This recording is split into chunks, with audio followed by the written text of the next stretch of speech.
Namaste, everyone. So imagine this. You wake up, check your pre-market feeds, and bam, a massive 161-point gap down.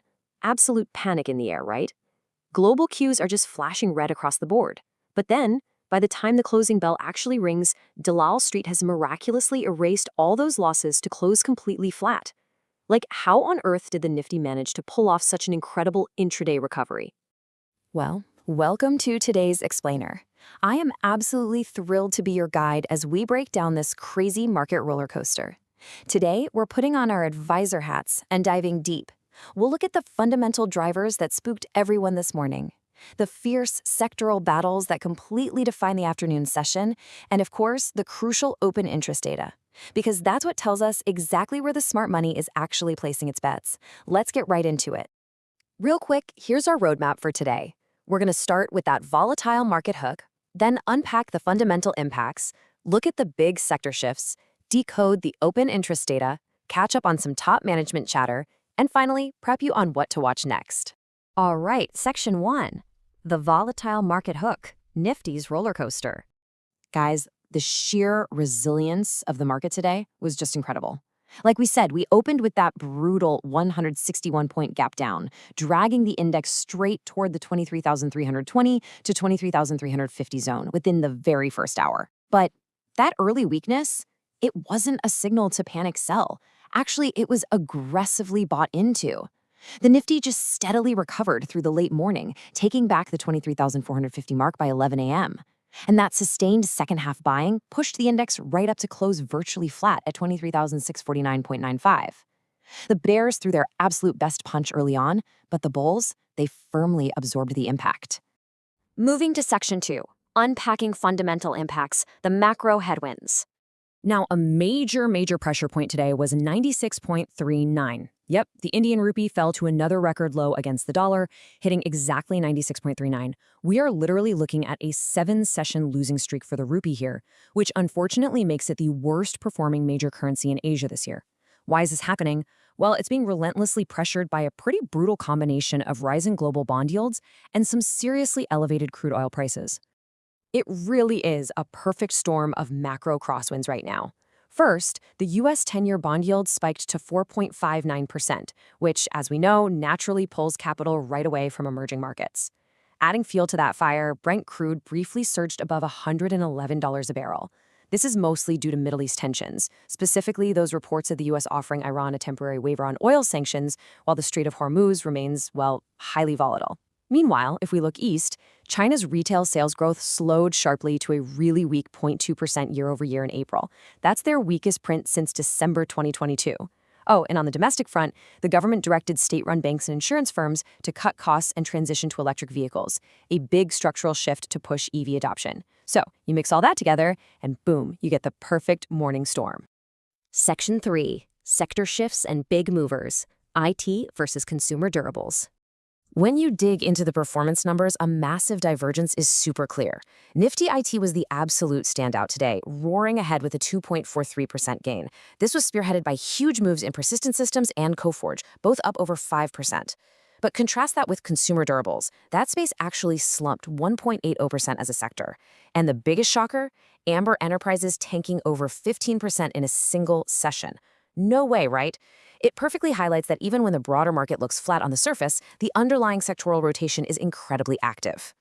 Let's hit Section 4, decoding open interest data, finding the floors and ceilings.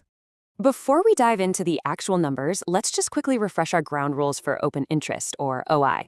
An increase in call OI generally indicates resistance, basically acting as a ceiling in the market.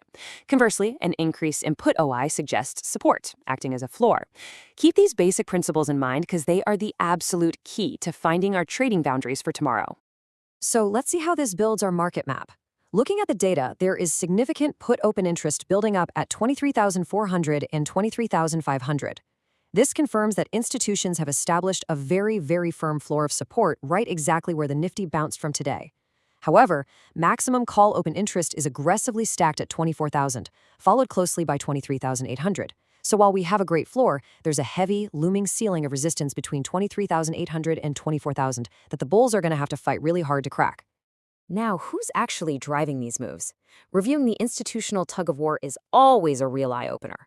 Foreign institutional investors, FIIs, were surprisingly net buyers today. They brought in 1,329 crores. But on the flip side, domestic institutional investors, the DIIs, they chose this recovery rally to book some profits, taking out 1,959 crores. So the combined net flow was actually a negative 630 crores. And honestly, that perfectly explains why the index struggled to push significantly higher into the green by the close. Moving on to Section 5, Management Chatter. Insights from the top. First up, we have a highly bullish outlook from JSW Steel's joint MD and CEO. He notes that India is going through a massive nation-building phase, and that creates a really long runway for steel demand to outpace real GDP growth. Most crucially here, he projects that India will actually increase its share of global steel consumption from about 9% currently all the way to 16% over the next decade. Guys, that is a structural, long-term tailwind for the entire infrastructure space. Next, a totally fascinating insight from Cipla's MD and global CEO on the pharmaceutical landscape. They are heavily targeting the biosimilars market. Look, as nearly 100 legacy biological drugs prepare to lose their exclusivity over the next decade, Cipla views this as a staggering, underpenetrated $200 billion opportunity. $200 billion. This kind of strategic focus is exactly what long-term investors are looking for when assessing future revenue pipelines. And there's a massive pivot happening in the tech manufacturing space, too. Dixon Technologies is actively moving beyond just end-client IT hardware. They're pushing hard into the fast-growing server, data center, and enterprise infrastructure manufacturing space. Their vice chairman pointed out that this aggressive expansion is heavily supported by massive government policy tailwinds, clear localization pushes, and a very attractive tax holiday framework. Real game-changer stuff. Finally, Section 6, what to watch next? Catalysts for tomorrow. All right, running through the critical upcoming catalysts. Tomorrow, May 19th, is packed. On the domestic earnings front, you've got to keep a very close eye on the results from BPCL and Mankind Pharma. Globally, we'll get the real GDP numbers out of Japan and inflation data from Canada. Then, looking slightly further out to May 20th, we've got earnings from heavyweights like Gracium and Apollo Hospitals, alongside the absolutely critical central bank policy rate decision coming out of China. Any of these events could inject fresh volatility right back into our markets. So here is the big takeaway, and my final question to you. We've seen the Nifty's incredible intraday resilience. We understand the heavy macro headwinds from the rupee and bond yields. And most importantly, we clearly see the firm institutional put support established at 23,400, with a really tough ceiling sitting up at 24,000. Knowing all of this, how are you practically positioning your portfolio for tomorrow's opening bell? Are you going to buy the dips at support or play it safe until these macro headwinds clear? Thank you so much for joining me on this explainer today. Keep tracking those levels and happy navigating the markets.